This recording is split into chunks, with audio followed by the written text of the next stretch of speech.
Narinig ng ating Pangulo yung tinig at yung mga sigaw ng ating mga kababayan na ito ay ihinto at bigyan ng katapusan. Sir, your thoughts on decline daw ng kriminalidad sa ating bansa? Well, that's good, no? In fact, kitang-kita natin sa statistics, no? Bumaba yung crime rate, no? Especially yung mga crimes related to drugs, no? Talagang bumaba ito.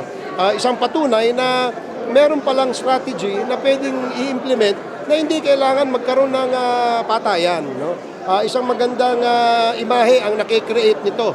Hindi lamang para sa ating mga turistang gustong pumasok, kundi pati na rin mga negosyante at investor. Sir, given na meron tayong COVID hearing, how will this hasten yung announcement ng Pangulo?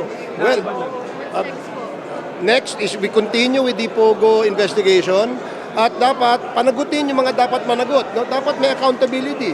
Hindi pwedeng walang accountable dito. Ang daming kumita rito, ang daming nasirang bahay, ang daming nasirang buhay. So dapat yan bigyan ng accountability itong kalokohan ito.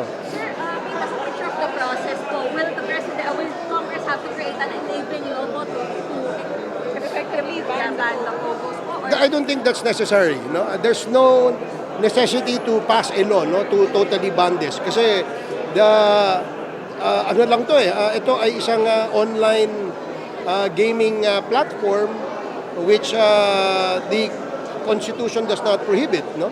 Whether this comes from international community or not, wala naman pong prohibition sa ating saligang batas, no? Pero dapat magkaroon ng regulasyon. Kaya ang PAGCOR po ang tinahasan na maging regulator nitong